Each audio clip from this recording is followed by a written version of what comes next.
오늘 하루도 하나님 앞에 믿음으로 살아가기 위해서 기도하기 오신 우리 성도님들을 주님의 이름으로 축복합니다. 오늘은 우리는 약속의 자녀입니다 라는 제목으로 하나님 말씀을 나눕니다. 우리는 아브라함을 믿음의 조상이라고 말합니다.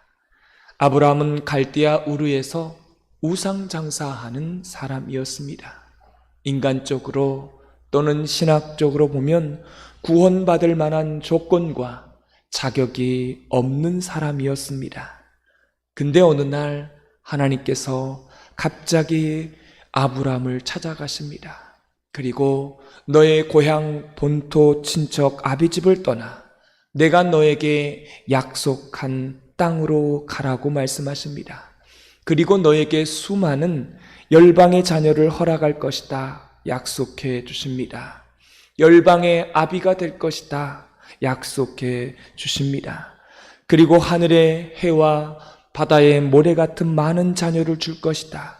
그리고 믿음의 조상으로 너를 삼아 주실 것이며 너의 혈통을 통해서 메시아가 올 것이다 라는 약속을 주십니다.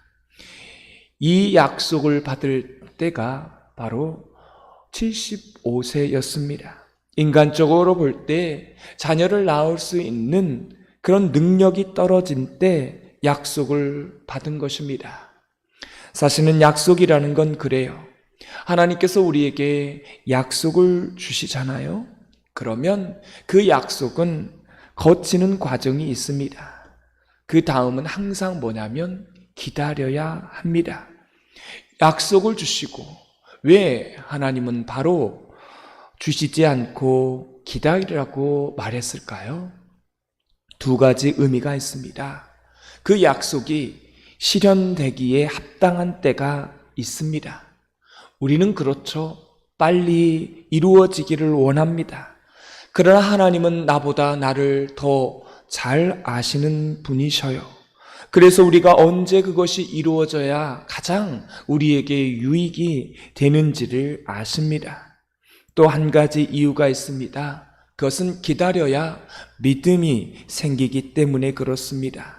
여러분, 기다릴 수 있는 것은요, 아무나 하는 게 아닙니다. 믿음을 가지고 있는 자만이 기다릴 수 있습니다. 그래서 사실은 하나님께서 아브라함에게 주고 싶었던 것은 이삭이 아니었던 것입니다. 뭐였어요? 믿음이었습니다. 믿음을 주고 싶었던 것입니다. 그래서 아브라함을 믿음의 조상이라는 이름을 그에게 결국은 허락하신 것입니다.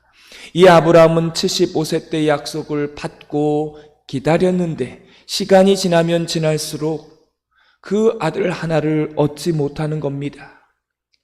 10년이 지났을 때 아브라함은 견디지 못하고 여종 하갈을 통하여 아들 이스마엘을 낳습니다.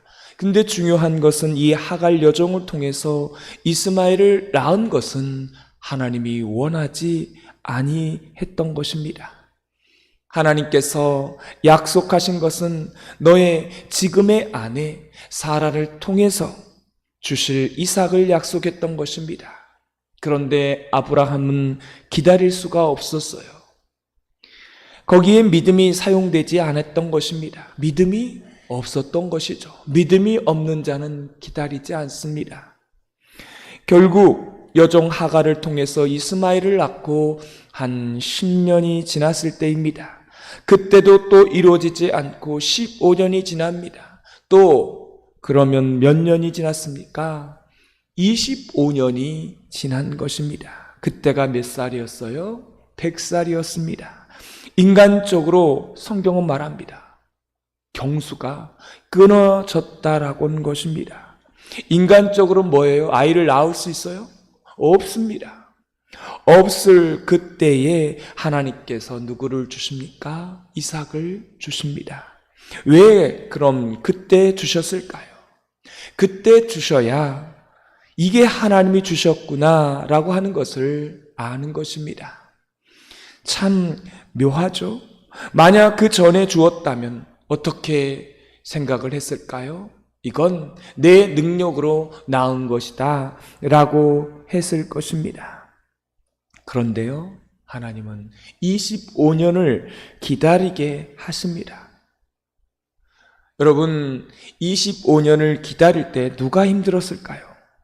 아브라함도 힘들었겠지만 하나님도 힘드셨습니다. 주고 싶은데 지금 주면 안 좋을 것 같으니까, 사랑하면 얼마나 주고 싶습니까?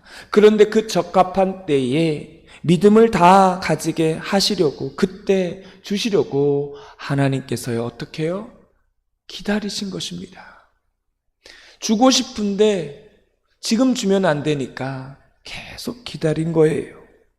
오늘 사도 바울이 갈라디아 교회에게 이런 이야기를 한 이유가 있습니다. 은혜와 율법 사이의 관계를 우리에게 말해주고 있는 것입니다. 다시 한번 설명을 드립니다. 하갈을 통해서 낳은 이스마엘은 율법을 상징하는 존재라는 것입니다. 율법주의를 말해요. 여기는 하나님의 약속이 없습니다. 이 사람은 약속이 없어요. 영원한 노예입니다. 여러분, 하갈을 통해서 낳은 이스마엘은요, 나중에 이삭의 낳은 자녀들의 영원한 노예가 되는 것입니다. 그렇게 말씀하고 있지 않아요? 이거는 비유인 것입니다. 또 한 가지는 사라를 통해서 낳은 이삭은요, 뭘 의미해요? 은혜를 의미합니다. 이것은 약속이 있습니다. 영원한 하나님의 자녀가 되는 것입니다.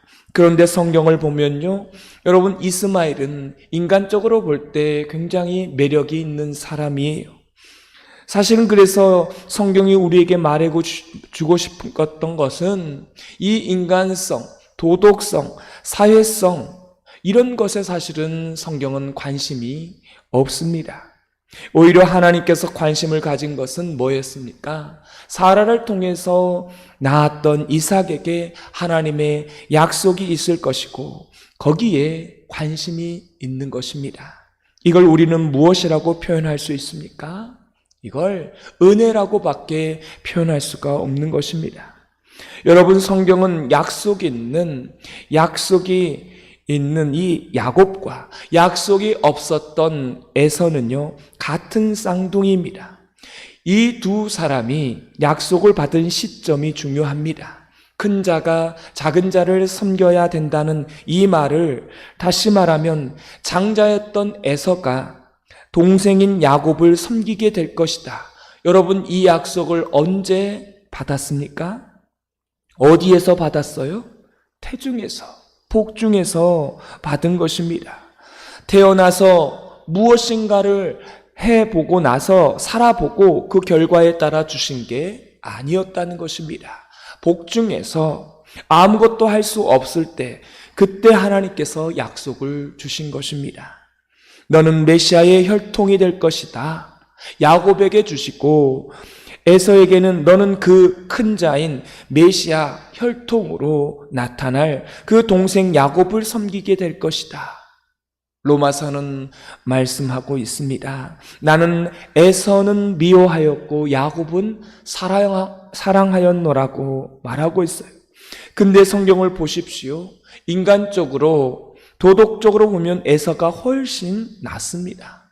야곱은 에서보다 보면 어때요? 낫지 않아요? 찌질해요. 얼마나 못났습니까? 근데 하나님께서 그 야곱의 인생을 20년 동안 어떻게 하냐면 처가살이를 하게 합니다. 그렇게 하면서 믿음의 자손으로 만들어 버리셔요. 기다리게 하시고요, 또 기다리게 하시고, 자기가 당했던 것처럼 똑같이 고스란히 당하게 하시고, 자기가 누군가를 속였던 것을 통하여서 자기도 속임을 받게 하고, 자기가 아버지를 속였을 때 자기도 또한 아들에게 속임을 당하고, 이런 일을 다 겪게 하셔서 결국은 야곱을 어떻게 합니까? 믿음의 자손으로 만들어 버리십니다. 여러분, 이걸 보면요, 이걸 어떻게 설명할 수 있겠습니까? 세상적으로 보면 이건 설명이 안 돼요. 설명할 방법이 없는 것입니다. 그래서 우리는 이것을 은혜라고 말합니다. 이 은혜 안에는요, 뭐가 있습니까? 약속이 있습니다. 율법 안에는요, 약속이 없습니다. 이 말을 다시 말하면 율법을 지킨다고 해서 구원받는 게 아니라는 말입니다. 하나님께서 만세전부터 약속된 신부들을 신랑 되신 예수님이 찾아가신다는 의미라는 거예요. 할렐루야. 그래서 성경의 관심은 누가 도덕적으로 사냐, 누가 인간적으로 매력이 있느냐, 여기에는 전혀 관심이 없습니다. 여러분, 그렇다고 해서 도덕적으로 살지 말라라고 하는 것은 아니에요. 우리에게 율법의 한계가 있다고 하는 것을 말씀하고 있는 것입니다. 하나님의 관심은 하나님의 약속이 있느냐 없느냐, 여기에 관심이 있습니다. 약속을 주신 하나님의 백성은 반드시 책임을 지셔요. 그리고 반드시 믿음의 조상으로, 믿음의 사람으로 누가 만드세요? 하나님이 그렇게 만들어 가십니다. 할렐루야. 오늘 23절의 말씀을 우리 다 같이 읽도록 하겠습니다. 여종에게서는 육체를 따라 낳고 자유 있는 여자에게서는 약속으로 말미암았느니라. 하갈에게는 약속이 없어요. 그건 노예일 뿐입니다. 근데 사라는 자기의 남편인 100세가 될 때까지 아이를 낳지 못합니다. 그러나 그 여자에게는 무엇이 있다고요? 약속이 있기 때문에 결국 약속의 아들 이삭을 낳습니다. 너무나 놀라운 것은 아브라함은 이삭 하나를 딱 낳고 죽습니다. 약속이 없는 이스마엘도 나왔지만 그건 약속이 없는 아들이었습니다. 그래서 우리는 하나님의 백성으로서 저와 여러분에게도요, 이런 하나님의 약속이 있다는 사실을 잊지 마시기 바랍니다. 여러분, 약속이 있다는 말은 뭐예요? 예수님을 믿었다는 의미입니다. 사실은 우리가 구원받을 만한 어떤 조건과 어떤 기준을 말할 수가 없는 것입니다. 사실은 내가 예수님을 믿을 만한, 내가 구원받을 만한, 내가 자격을 말할 만한 사람, 여러분 엄밀하게 말하면 그렇게 자격을 말하는 사람은요, 구원받을 만하다라고, 나는 자격이 있다라고 말하는 사람은 그리스도인이 아닙니다. 그 사람은요, 누구예요? 에서입니다. 약속이 없는 사람이에요. 근데 우리는 구원받을 만한, 하나님의 사랑과 은총을 받을 만한, 만세전부터 복중에서 하나님의 약속을 받을 만한 어떠한 근거도 없다라고 말하는 사람은 야곱의 영성을 가지고 있는 사람들입니다. 그래서 오늘 성경은 우리에게 말합니다. 하나님의 약속이 있는 사람이냐? 그 사람에게는 자유자다. 그리고 약속의 자녀다라고 28절에 말씀하고 있습니다. 그러나 약속이 없는 자녀는 바로 이스마엘, 에서입니다. 이걸 율법이라고 말해요. 율법은 약속이요? 없습니다. 분명히 아브라함의 자식은 맞아요. 근데 뭐가 없어요? 약속이 없습니다. 이 말의 의미는, 계속 이 말의 의미는 뭐라고 말하고 있는 거예요? 성경은 비유라고 말하고 있어요. 비유입니다. 율법을 통해서 구원받는 것은 아니다. 하나님의 약속이 있어야 메시아의 혈통을 통해서 날 것이다. 이 말씀의 의미인 것입니다. 근데 오늘 본문의 이런 관계는 알겠지만 한 가지 문제가 있습니다. 29절의 말씀을 도대체 이 갈라디아 교인들에게 어떤 문제가 일어났는지, 여러분 29절의 말씀을 다 같이 읽겠습니다. 그러나 그때에 육체를 따라 난 자가 성령을 따라 난 자를 박해한 것 같이 이제도 그러하도다. 제가 항상 말씀을 드리는 것은 구약은 그림자이고 신약은 뭐예요? 실체입니다. 그러면 구약의 하갈을 통해서 난 이스마엘이 누구를 괴롭힙니까? 이삭을 괴롭힙니다. 여러분, 왜 이런 장면을 구약 성경에 말씀하였냐면요, 이게 지금 이루어지고 있는 거예요. 율법이 은혜를 괴롭히는 것입니다. 이 율법주의가 갈라디아 교인들에게 말하고 있는 거예요. 율법주의가 은혜를 핍박하고 있는 것입니다. 여러분, 이 약속의 자녀에서 난 야곱이 있고 에서가 있잖아요. 에서는 약속이 없는 것입니다. 그런데요, 누가 누구를 괴롭혀요? 에서가 야곱을 괴롭히는 것입니다.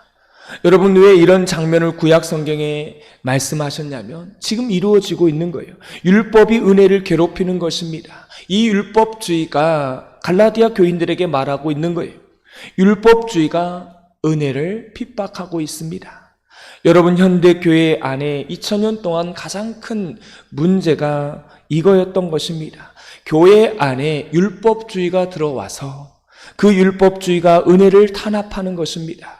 성경은 구약에 뭐라고 말합니까? 아브라함에게 말합니다. 이스마엘과 하갈을 통해서 어떻게 하라고요?